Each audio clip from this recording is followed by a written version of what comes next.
On the eve of 2025, we have predictions for the entire year. Back with that after this.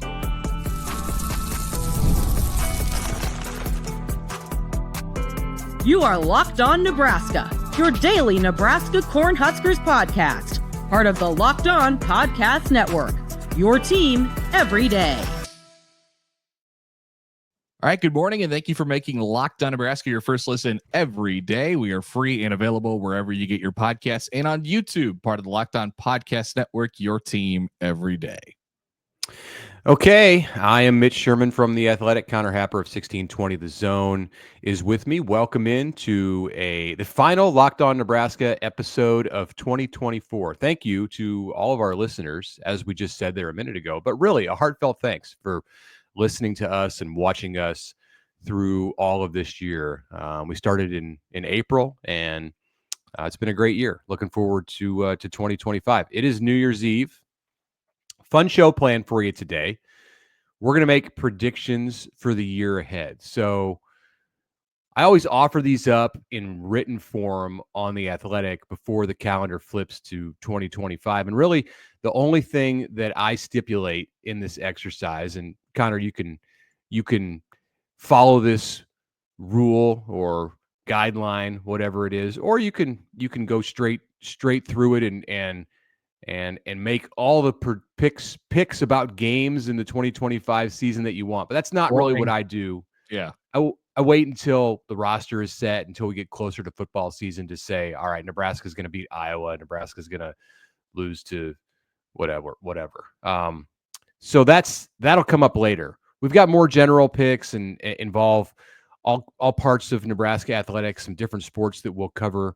Connor, you took a look at my picks in writing from last year. I sent those to you as kind of an example of how I do this at the end of the year. Any thoughts on my 2024 predictions? Well, I was going to say, it's good to bring it up, not to, and usually when people start to bring up your picks from a year ago, they're trying to embarrass you. You actually didn't do horribly. You took a couple big swings and missed once or twice. But other than that, I mean, are you talking about the Jordy Ball swing?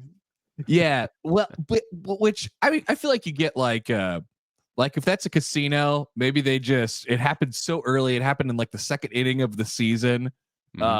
So they probably just like pay that back out. They're like, here, take your money back. We feel bad for you. We can't take your money for that. It was a terrible pick. I mean, it was a good pick, I think, at the time. It was bold. I said that she would throw multiple no-hitters and lead Nebraska to record attendance at the softball stadium. And then she got injured in like the third inning of the season and was out for the year. So yeah.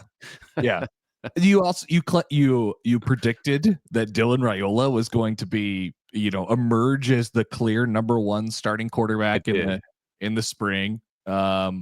You proclaimed. Here's one. Let's evaluate this. That the Memorial Stadium renovation project will come into focus with plans for even more work outside of the playing venue.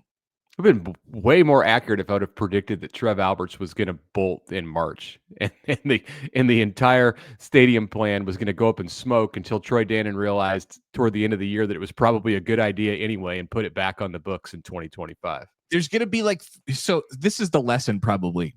So there's going to be 3 to 5 things that happen this year that absolutely nobody could have predicted that will throw off everything. And that's the way it always goes. So this is honestly it was cool to look back at your predictions from last year because it happened, it was released on this day last year, and you get almost a snapshot in time of like, okay, what were we sort of thinking about? What was on our minds? Like what was it sort of looking like?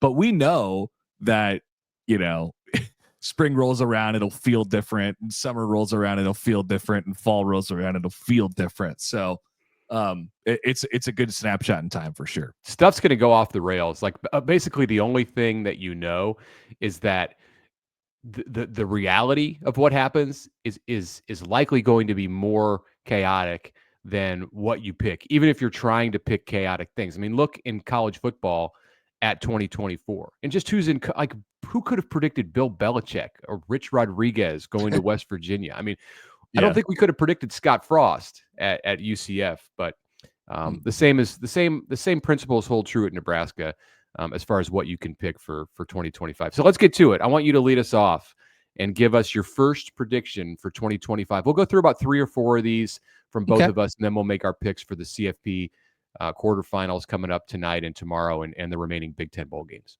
Okay, so you had a prediction about Memorial Stadium in 2024 prior to 2024. I have one about it prior to 2025. Memorial Stadium will host an event that is not a football game in 2025. Maybe it's time Boxing? maybe it's time for that Bud Crawford fight. Maybe it's time for another concert. Maybe it's time for a basketball exhibition of some sort. Maybe it's time to do Monster Jam or something like that. I don't know, but I'm going to say that something that's not a football game that gets really good attendance. I don't know. I can't guarantee a sellout for a thing that I don't know what it is, but something that gets pretty good attendance will occupy Memorial Stadium at some point in 2025. That's not a football game. Okay. All right. I like that. I'm curious now what it might be. I mean, a concert seems, I don't want to say a concert because it seems like, that's not all that interesting. Like, they've done concerts before. Is there a big home game? Well, I couldn't do it around it. Probably wouldn't do it around a football game. What's Nebraska's big non-conference game is in Kansas City. Yeah. Which I have a prediction about that, but we'll get to that a little bit later. Actually, you know what? Let's just go there right now since we're talking about stadiums. My first prediction, and this is not listed number 1 in my article, which is out today on The Athletic, but it's a prediction. Nebraska will sell out Arrowhead Stadium on August 28th.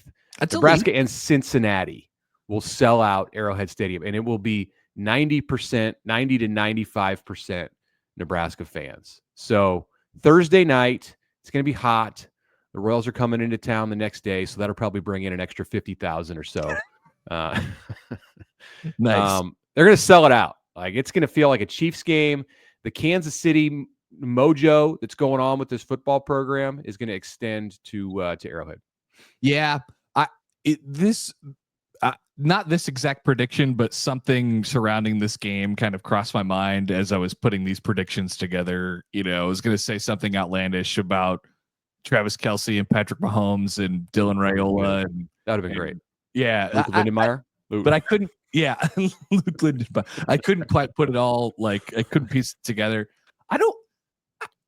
I'd be curious to see. Now, anytime that Nebraska fans have been challenged of you can't do this, you can't sell this thing out, they have answered the bell pretty much every time. But it doesn't feel like a thing that gets sold out to me. But it's also New Year's, and we're several months away from this, and we'll have 8-9 straight months of just building hype upon the season. I don't think it's too big of an ask for people to get in their car and drive 3 hours to Kansas City. I'm not even all that concerned about it. I think it's going to be a hot ticket. I think it's definitely going to happen. All right. Yeah. The stadium holds 75,000. 76. Yeah. So that'll be quite the scene. Nebraska will use that for many years when they put the picture up, and they'll use it like the Notre Dame one from 2000, right? I'm sure Cincinnati has a sense of what they're walking into, but we'll see. Yeah, right. All right. So do we take a break here, or do we want another prediction? Let's do one more. Get one more. All right. Let's go football. And maybe we could continue the conversation a little bit after this, because I have some numbers on this. This is a football playing related one. Dylan Raiola will double his touchdown throwing output in 2025. So he had 13 this year. He had 13 touchdowns. I'm predicting that he has 26 touchdowns. Let's put some context to it. Tanner Lee threw 23 touchdowns in 2017 for Nebraska. That was the last kind of number that stood out. He was the last to go over 20. Nebraska's best touchdown passing season ever was Zach Taylor's 06, which he was the Big 12 Offensive Player of the Year when he threw 26 exactly touchdown passes. Curtis Rourke threw 29 touchdown passes this year. Will Howard threw 29 touchdown passes this year. Dylan Gabriel threw 28 touchdown passes this year. I don't think it's that crazy to ask. It's 2 a game. Raiola. Yeah, it's 2 a game, where this year it was 1 a game, which that's a big difference. So I don't think it's that much to ask Dylan Raiola to go up over 20, and I'll just say double to make it square, because of his talent and his connection with Dana Holgorsen and Nebraska's offense. I think is going to be pretty good next year. So let's go double the touchdowns for Dylan. Okay, I like that. That's good. I have one on Dylan too, but let's get to that one when we come back after the break. That's coming up next. All right, Mitch Sherman here to tell you about Gametime. I love going to live sporting events, sports. I love music, comedy, theater, whatever it is. I'm going to a live event today on New Year's Eve, in fact, Connor, and you might be there too. Nothing matches the energy and excitement of a live event and the memories that you create. And now Gametime has made it even easier to get tickets to your favorite events with their new feature called Gametime Picks. It filters out the fluff to show you only the incredible deals on great seats so you don't waste your time searching through thousands of offers and hundreds of tickets. What you do is that you get to see the seats before you go to the event. You can look at the view from your seats. I've tried out the super deal. I'd recommend that. Plus, the app's got all-in pricing. It shows you total cost up front. There's no surprise fees at checkout. So take the guesswork out of buying tickets. Download the Gametime app, create an account, use the code LOCKEDONCollege for $20 off your first purchase. Terms apply. Again, create an account and use the code LOCKEDONCollege for $20 off. Download the Gametime app today. What time is it? Game time.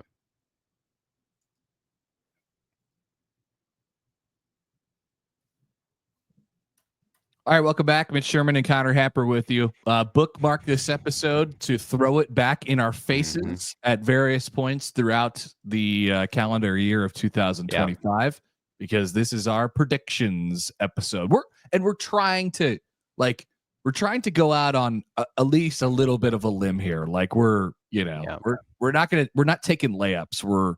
We're taking pretty deep threes. Okay. You say that, and this is kind of a layup, but I just want to say it. Dylan Raiola, because we talked about Dylan Raiola with your 26 touchdown throws. I like that though. That's good. That is bold. Dylan Raiola is going to go to Big Ten Media Days. He's going to represent Nebraska, and he's going to get peppered with questions about Patrick Mahomes, because this is the time when Dylan is on the big stage, maybe for the first time, and he's going to handle it very well. That's my prediction. Dylan is going to be more, and this is like a subjective. This part of it, he is going to be comfortable being Dylan Raiola, where I think this year at times he was trying to be something else, not trying to be Patrick Mahomes. I mean, okay, maybe he was, but he was leading from the front, and it was very well intentioned. It's tough as a freshman. 2025, you're going to see the real Dylan Raiola. I am not I don't know exactly how to describe it, but I think you got really close just then, just to describe how he led this year and sort of what that was like. And he's naturally, I think, pretty pretty quiet, but I also don't think it's like this crazy ask for him to step up and grab leadership roles. He just needed to feel comfortable doing it, and that's the case with most people. And I think we saw an arm of that in the bowl game. And he's, like you said, he's kind of we're starting to see him a little bit. And it might be the summer of Dylan into the fall of Dylan. I actually think there's going to be less hype around him. Now, Big Ten Media Days will be a circus, but I actually think there's going to be less hype around him to go into August than there was last year, because his numbers were good, but not like put him in Heisman contender status for his sophomore year. I think there was so much hype for him as a true freshman. Like expectations were through the roof. There'll be hype this year, but I think it's going to be tempered down a bit in comparison to 24, if that makes any sense. Okay, so where do we go next? Let's do a basketball. Let's do a basketball prediction. All right. So what's the natural basketball prediction? Well, I have one. I'll let you go first if you Okay. want. The natural one involves the NCAA tournament, I think. Like Yeah. do you want to go first? Sure. Okay. I will say that Nebraska will win its first ever NCAA Yeah. tournament game, and I Yeah. will say, and because I knew that is like going to be a common prediction, I'll add a little bit of salt and pepper to it.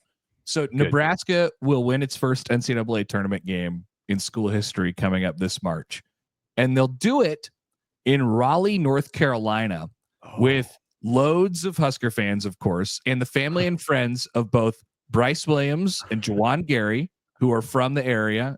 Juwan Gary from Columbia, South Carolina, Bryce Williams from the Charlotte area, and making just short drives to get to Raleigh, North Carolina, to watch the Huskers win their first ever NCAA tournament game, and they do it on the backs of Juwan and Bryce Williams. That's the thing what they have with those two and what Nebraska basketball needs. Huge game, by the way, Saturday, 1 p.m. PBA. UCLA is coming into Lincoln after the Huskers finish non-conference play with an 11-2 record, 10-1 in non-conference play.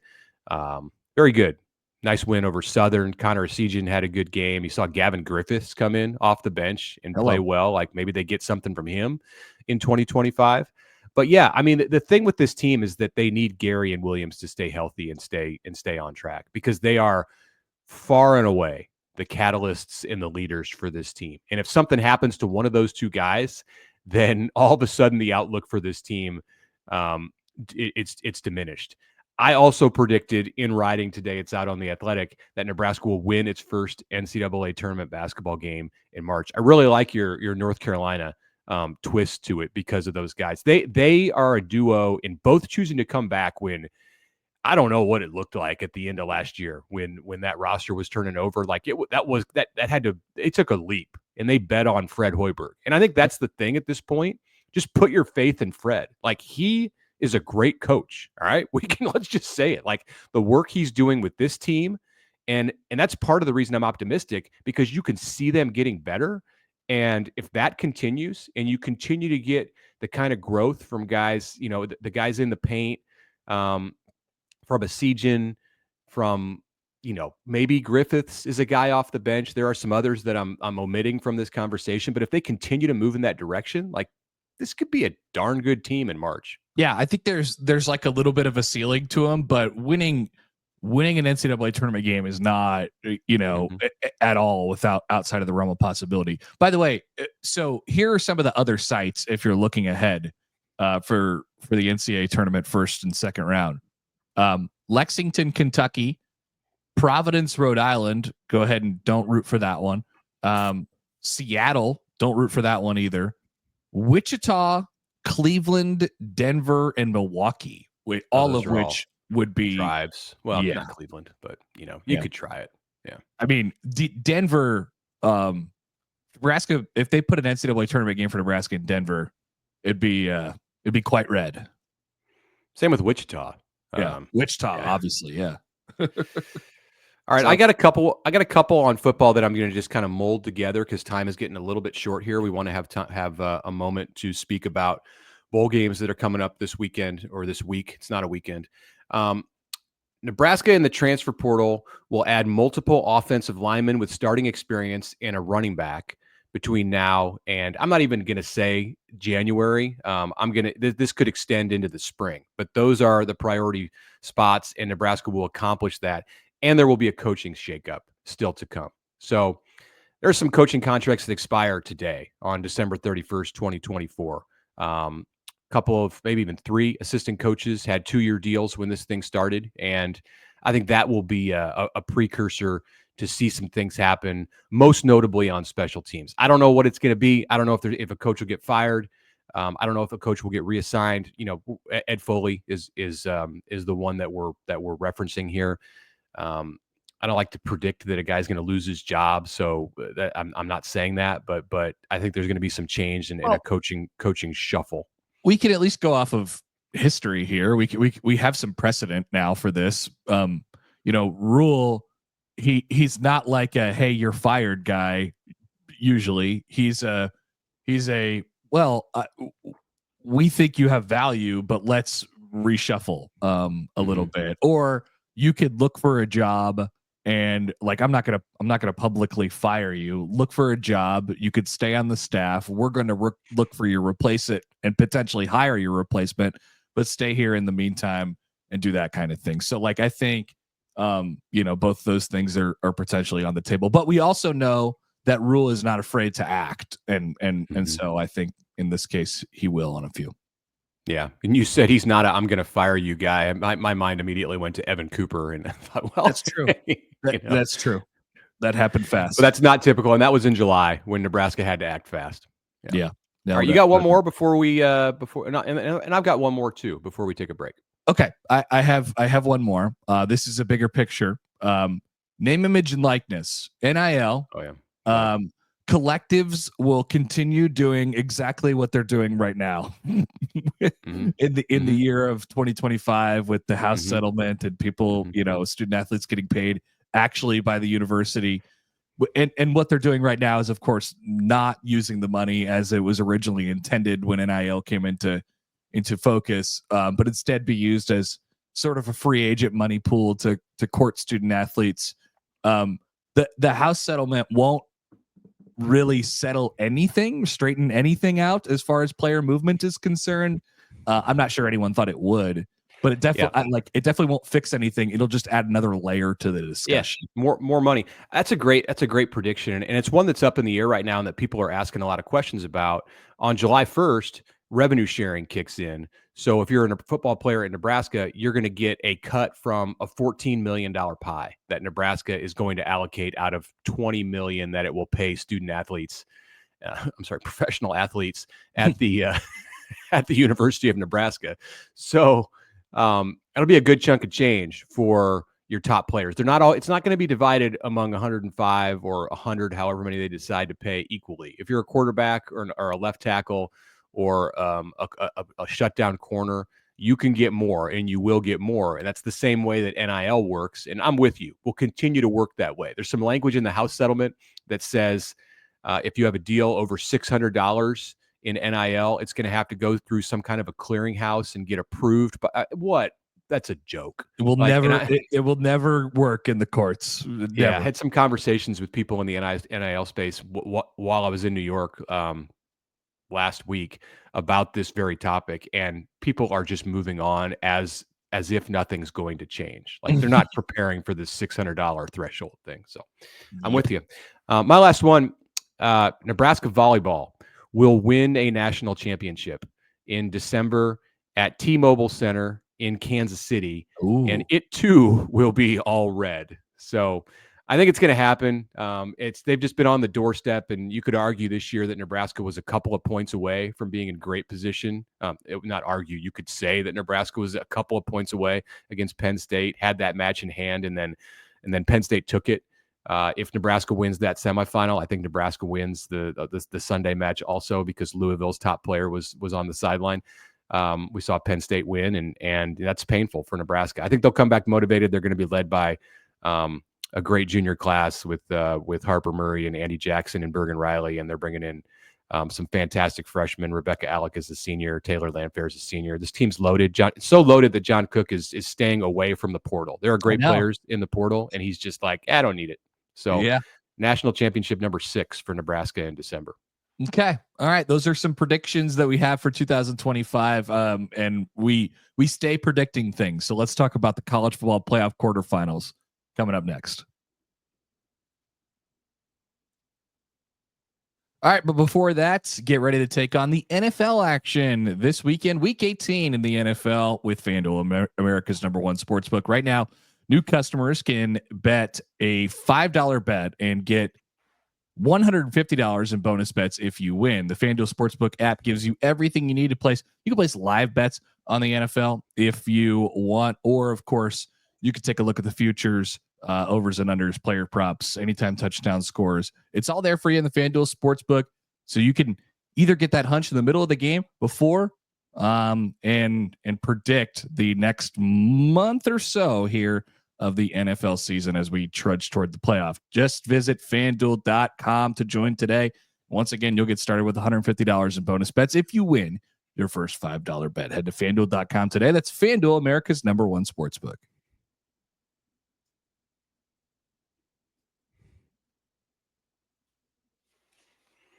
All right, back with you on a New Year's Eve edition of the Locked On Nebraska podcast. I am Mitch Sherman of The Athletic. Connor Happer, 1620 The Zone, is with me. Hey, quickly, Jalen Lloyd went in the portal. We talked about the portal a minute ago, but Jalen Lloyd, Nebraska wide receiver out of Omaha West Side, 2-year player, great family. Tough to see Jalen leaving Nebraska after 2 years. Had some moments, but he played just 3 reps in the Pinstripe Bowl. And I think with the new receivers coach and this offensive system changing, he wants an opportunity to be able to go and showcase his great athleticism. So a loss for Nebraska on football. He's somebody that Nebraska wanted to keep, yes, and a loss for Nebraska in the track and field realm. He is an elite jumper, and I'm just as bullish and looking forward to seeing what Jalen Lloyd does in his career and his life as I was 24 hours ago. So best of luck to Jalen and his family in 2025. Programming note: we'll take New Year's Day off on Wednesday, watch football, and be back with you for a Thursday show on January 2nd. We'll do a mailbag show before the end of this week, either Thursday or Friday, depending on how news is unfolding. So get your questions in now. Email us, lockedonneb@gmail.com. Hit us up on Twitter. One thing before we get back to the remaining Big Ten bowl games and the CFP quarterfinal picks. So I brought home some merch, some memorabilia from the Pinstripe Bowl, as I like to do if I go to something that's new or notable. And I was putting it away last night in a storage bin that I've got where I keep Nebraska stuff from over the years. And I found this, Connor, and it's notable because of the anniversary and what tomorrow is. So if you're watching on YouTube, you can see this. If you're listening on the Spotify or Apple, wherever you get podcasts app, that is a sign, a paper sign that I picked up outside the Orange Bowl on the night of January 1st, 1995. So tomorrow is the 30-year anniversary of Tom Osborne's first national championship at Nebraska. It says Nebraska 24, Miami 17 champions. They were made by just a sign printing company as a souvenir for Nebraska outside of that stadium. And I was inspired when I saw it last night. Like, how has this been sitting around? I'm gonna go get it framed and display it somewhere. So that is really cool. I love. Do they do stuff like that anymore? Do they make those like just signs that say like, "Hey, champions," or sort of? They used to hold the players would be holding up a newspaper while they're on the field. They definitely don't do that anymore. What do they hold up now? And like an Instagram. You know? Right. Here's a digital frame. Put your meme in here. Yeah, exactly. See, we don't get that anymore. There's this technology. Sad. All right, we got. Let's roll through these Big Ten games very quickly. Hey, by the way, I was 7-3 in bowl picks. The 10 that we made last week. So for the first time this year, I whooped you. You went 3-7 against the spread in bowl picks last week. Well, including the Pinstripe, you were 4-7, and I was 7-4. So I had Boston College covering. All right, we get today. We got 3 games, 3 Big Ten games today. Actually 4, including the CFP. So 3 non-CFP games. Let's do these. Alabama in the ReliaQuest Bowl is a 15.5-point favorite against Michigan. This is an 11 a.m. kick on ESPN.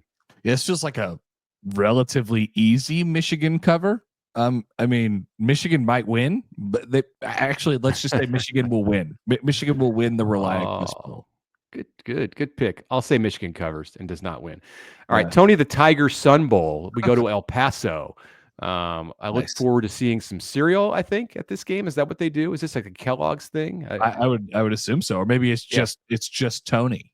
It could just be. Aside from the cereal. They dump cereal on the winning coach. Probably. Breakfast foods are just the wave. The bowl game has been taken over by breakfast foods. The bowl. Yeah, we just need like an eggs and bacon bowl or something like that. I think you're onto something. All right, Louisville is a 1.5-point favorite against Washington. 1 p.m. CBS. Let's go. Let's go Big Ten homer here and take Washington, my Big Ten brethren. You know, it's a close enough spread, so you're just picking a winner. Give me Washington. Yeah, I think Louisville wins and covers. So simple as that. The Cheez-It Citrus Bowl, South Carolina, 9.5-point favorite against Illinois. 2 p.m. ABC. Low key, a pretty good matchup. This is sort of fun. Now Illinois is faded a little bit as the year went on, but I'm going narratives here. And once again, going with my Big Ten brethren, Illinois. I like South Carolina. I like what they've done this year. They almost made the playoff. But give me Illinois. Okay, South Carolina was a kind of a quiet playoff contender. Had an outstanding year actually, and I'm kind of with you on Illinois fading a bit. So I am taking the Gamecocks in this one. Friday, we jump ahead to January 3rd, and we'll pick the Duke's Mayo Bowl. Can't wait for the finish of this one. Would be fun, I think. Fun, is that the right word? To see PJ Fleck get dumped with Mayo. The Gophers are a 7.5-point favorite against Virginia Tech, 6:30 p.m. Friday night, ESPN. It feels like way too many points. Anytime I see a bowl game and it's like we've gone through spreads 15.5, 9.5, and now 7.5. I'm just like, what the heck? Like, how is that possible? It's a Remember bowl what game. you said last week. Pick the winners, and you did, and you went 4-0 in those first round games. But I think we've seen a wild bowl season in these kind of crazy games. So I'll take Virginia Tech. I wouldn't be surprised to see them win that football game. I'll take Virginia Tech here.